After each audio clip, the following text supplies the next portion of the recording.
Hello, ladies and gentlemen, and welcome to the RSL Rival StarCraft League. My name is JaKaTaK, and with me is Kevin, Hjax, Conrad. How are you doing, man? Pretty good. We just got to see absolutely sick game between Zaka and Dolan, with Dolan emerging the victor. I think going into that series, he was a bit of an underdog, so it's really impressive for him to pull the upset and get in first. Yeah, I think too that the general idea of someone moving into that position as an underdog from the outside perspective and from his own mentality, but really I feel like he was the better player in that series. Absolutely. Might have been a 2-0 if he hadn't gone for that like really silly cheese in the first game. So very nice play overall.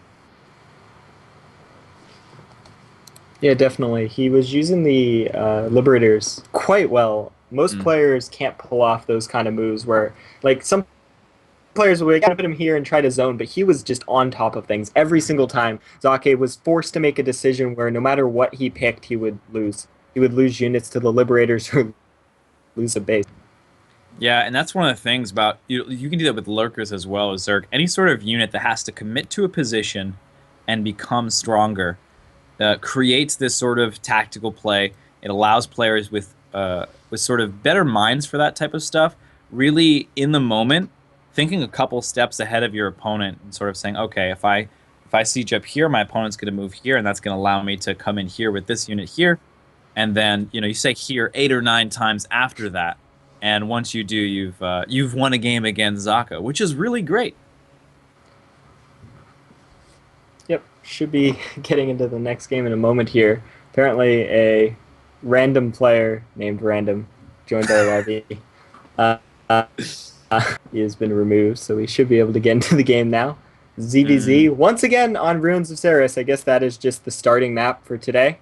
Yep, yeah, and for all of you at home, make sure you go ahead and support us on Patreon, patreon.com/RSLSE2. Follow us on Twitter, RSLSE2, if you want to see more RSL action, like the fantastic action we saw supporting the non-Korean scene. There isn't a whole lot of support for us at the moment, and RSL, one of the really cool tournaments that allows these players, that gap between being really good at StarCraft and becoming a professional player is really huge. And it's a tournament like these, ASL, Fear Dragon's Ladder, Heroes Tournament, different things like that. Those are the things that really help players bridge that gap. So please, if you want to see more StarCraft action, you want to see better, smoother progress to professional playerhood, go ahead and support us in any way you can. Even if it's just $1 a month, if everyone who watched threw in $1 a month, we could have even bigger prize pools, and support the North American scene even more.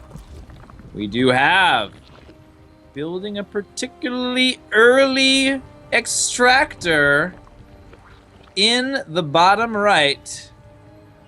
It is Storm Gaming Zergwave 1414. And spawning in the bottom left-hand corner, who will be defending this aggressive build coming from Zergwave, we have Namshar. Now, one of the things about Zerg versus Zerg that's important to realize is that take all the builds that you once thought were safe builds and now label them as greedy builds, like, because they're insane. This is ZVZ we're talking about.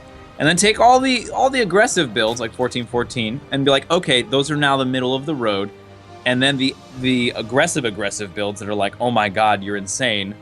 Those builds are the all-in. So really, what we have in sort of the relativity of within the relativity of the matchup, we have Namshar going for a little bit more greed, taking that expansion, whereas Zergwave going for the 1414. That's the build that can crush all of that early game aggression and put you at a big advantage if they go for a 12 pool or a 13-12. But it can also perform quite well here. We do have the aggressor Zergwave moving across the map now. Very important to... Ooh, I don't know.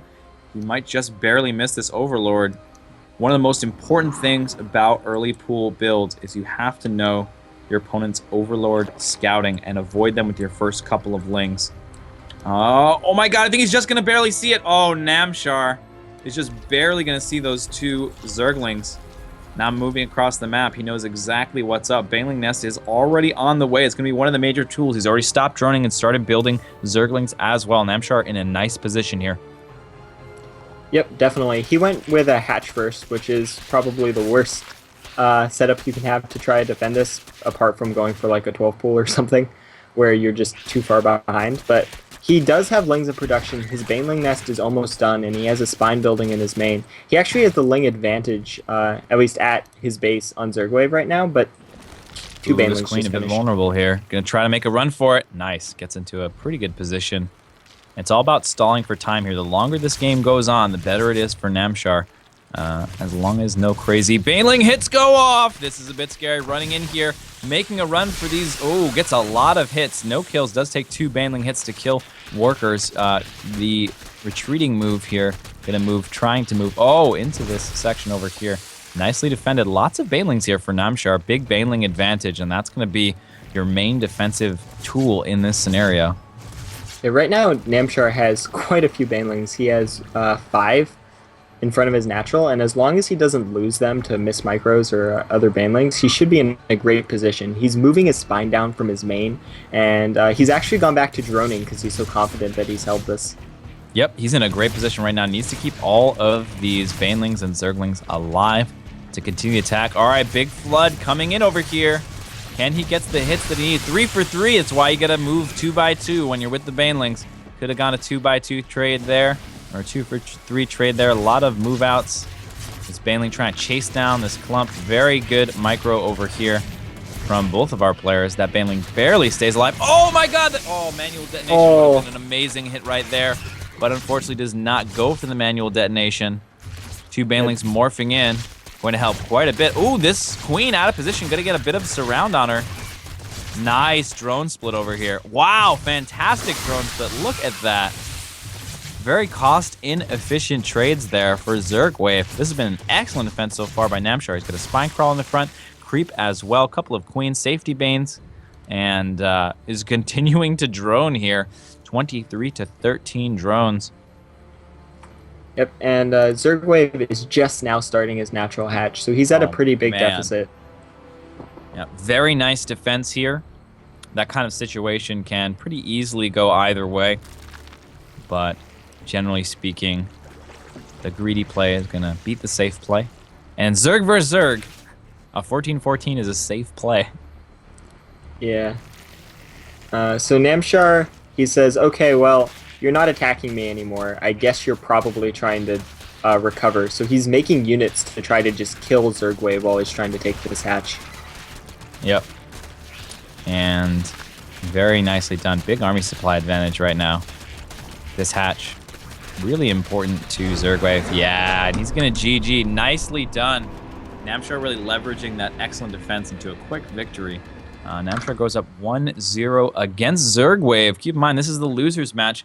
The loser of the losers match becomes the supreme loser and goes out of the group in last place. So no one wants to be the supreme loser. They'll be fighting to avoid elimination here. And Zergwave only 1 game away. Namshar, very, very strong Zerg player, very difficult to beat. Excellent defense of the 14-14. Yeah. Zergwave, he actually got into this group. He was the replacement for Peely Peely. I wonder how this group would have gone had Peely Peely been here instead. Well, Peely Peely's kind of awesome. He is. A lot of respect to Zergwave for, showing good games and playing out, playing his heart out, doing his best. But in the realm of StarCraft, Peely Peely is one of the giants. He's really up there. Performs very well. And he's literally also a giant because he's very tall. So, you have that combo. It becomes very intimidating when you have to play against him.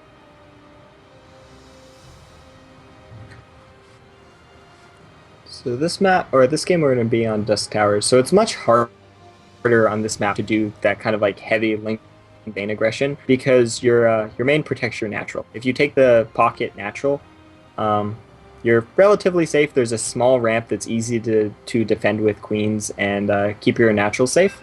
And on the flip side, I've seen Zerg players take the front base as their natural to get creep spread moving faster, depending on what build they want to do. So there's a lot of decisions you can make here in ZVZ.